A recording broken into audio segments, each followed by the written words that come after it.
She was standing on top of the world, an Academy Award in her hand, the most sought-after actress on the planet. And yet, behind the flashing cameras and the global fame, she felt completely disconnected from the person she was supposed to be. You think you know Angelina Jolie, the star, the rebel, the icon. But the version of her that the public saw was just a fraction of the truth. What happened in the moments when the lights dimmed? The secret isn't just about how she handled her career, it's about how she navigated a series of public heartbreaks and personal losses that would have broken anyone else. And the reason she survived, and actually thrived, is something you can apply to the hardest moment of your own life right now. Think about the pressure. Every single move she made was under a microscope. When she stumbled, the world watched. When she failed, the media turned it into a spectacle. Most people would have retreated into the shadows to protect themselves. But Angelina did the opposite. She learned to embrace the mess. She realized that trying to maintain a perfect image was actually the biggest failure of all. It was a prison, and the moment she decided to stop performing for the public and start living for herself, everything shifted.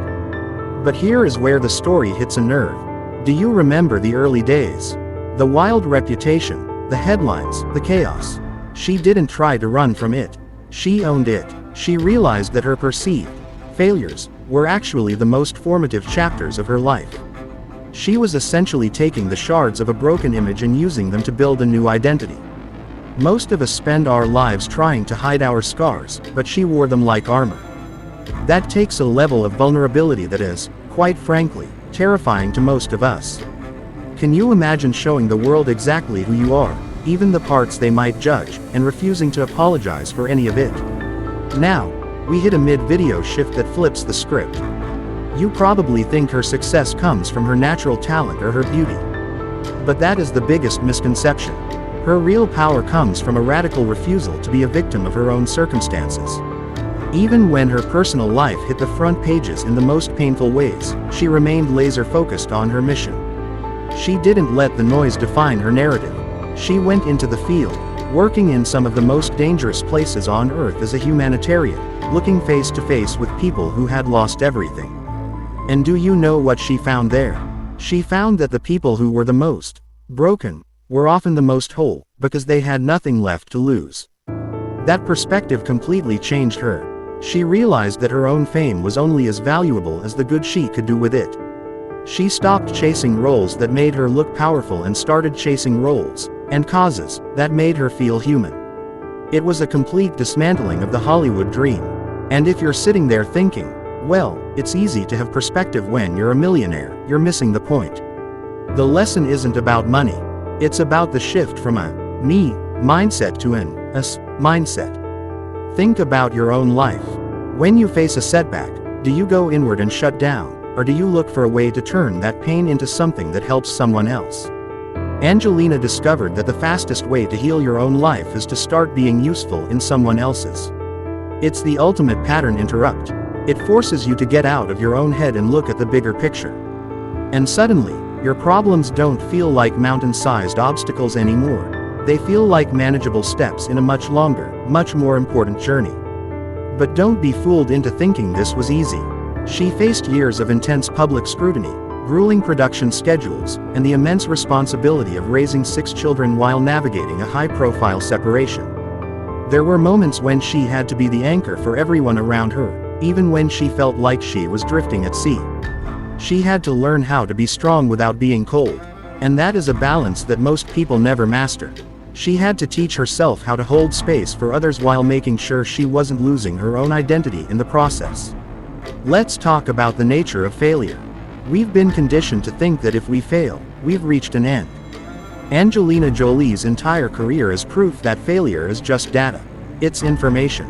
It's telling you what doesn't work so you can pivot toward what does. She didn't just accept her failures, she studied them. She understood that if you aren't failing, you aren't reaching high enough. That realization turned the fear of embarrassment into a drive for excellence. And that drive, that's what keeps her relevant decades after her peers have faded away. I want you to look at your current situation through this lens. If you knew, without a shadow of a doubt, that you couldn't actually fail, that every single outcome was just a stepping stone to a better version of yourself, Would you start that business today? Would you write that book? Would you make that apology? The only thing stopping you is the story you're telling yourself about what happens if you stumble. Angelina proved that if you stumble, you just get up, brush yourself off, and continue.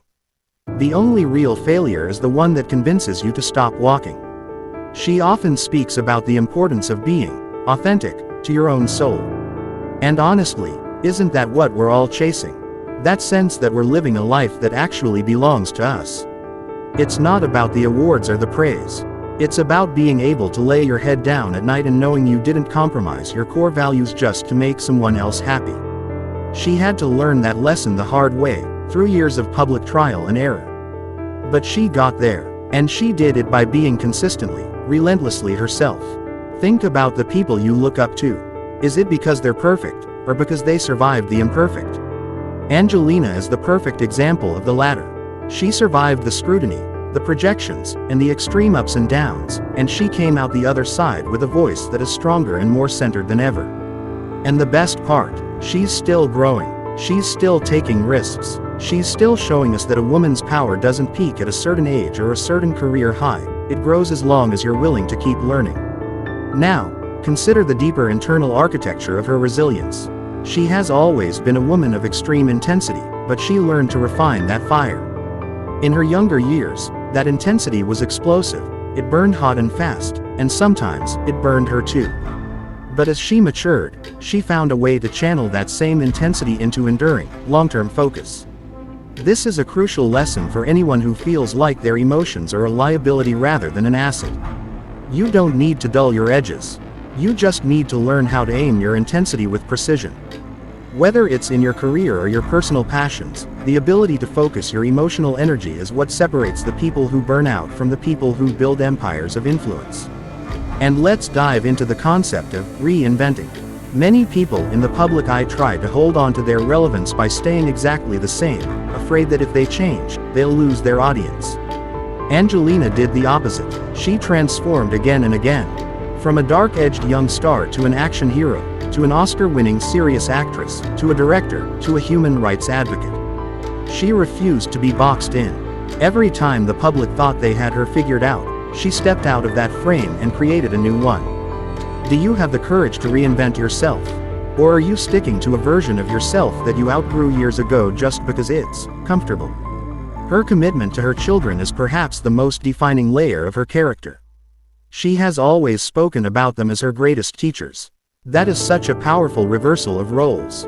Most parents view themselves as the teachers and the children as the students, but she realized that they were the ones who kept her grounded in reality when the fame and the fortune were threatening to pull her into the clouds. They were the ones who forced her to be present, to be practical, and to find joy in the smallest, most mundane moments. That humility is what saved her. It kept her from becoming cynical. It kept her heart soft when the world was trying to harden it. Consider the reality of your own legacy. What are you building that will outlast the current challenges you're facing? Angelina wasn't just working for a paycheck, she was building an infrastructure of change. She was using her influence to affect policy, to save lives, and to bring attention to forgotten people. She understood that life becomes significantly easier when you stop centering everything on your own ego and start centering it on service. When you serve, your own problems get put into their proper proportion. It's hard to stay depressed about your own life when you're actively fighting for the life of someone who has nothing. There is also a profound lesson in how she handles criticism. She has been lied about, insulted, and scrutinized by millions. Yet, she rarely engages in the mudslinging. She stays silent, she keeps her head down, and she lets the quality of her actions speak louder than the gossip. This is a masterclass in emotional boundaries. In a digital world where everyone feels the need to respond to every comment and defend every slight, she shows us that your time and your energy are far too valuable to be wasted on people who don't know your story. So, here is my question for you. What is the failure that you're still carrying? That one moment that makes you cringe when you think about it. I want you to reframe it. Instead of a scar, see it as a qualification. It's proof that you were in the arena. It's proof that you were trying. And if you were trying, you were already ahead of everyone who was sitting on the sidelines, safe and sound, afraid to ever put their heart on the line. She proved that life isn't about avoiding the storm, it's about learning to navigate it with grace. You can't control the circumstances that are thrown at you, but you have absolute, total control over how you interpret them. And that interpretation, that's your superpower. That's what turns a tragedy into a catalyst for change. Angelina's journey isn't just a story about a movie star. It's a roadmap for the human experience. It's a reminder that no matter how dark the room gets, you always have the power to turn on the light. You have the potential to rewrite your own script, just like she did. You have the potential to take the things that have hurt you the most and turn them into the foundation of your future influence. But it requires something from you. It requires you to stop waiting for permission. It requires you to stop looking for validation. And it requires you to trust that the journey, with all its messiness and unpredictability, is exactly where you're supposed to be. Before we finish, take one more look at where you are. Is it where you want to be? If not, what's the first thing you're going to change? Don't let today just be another day. Let today be the day you decide that your past is not your destination. You are the architect of your own growth, and your potential is not defined by what happened to you, it's defined by how you decide to proceed from this moment forward. Are you ready to let go of the past and start writing the next chapter? Because I promise you, it's going to be the most interesting part of the book. And I can't wait to see what you do next. Stay strong, keep going, and don't ever lose sight of the fact that you are the main character in your own life. Now, go make it count. Your story is still being written, and you have so much more to say. Keep going.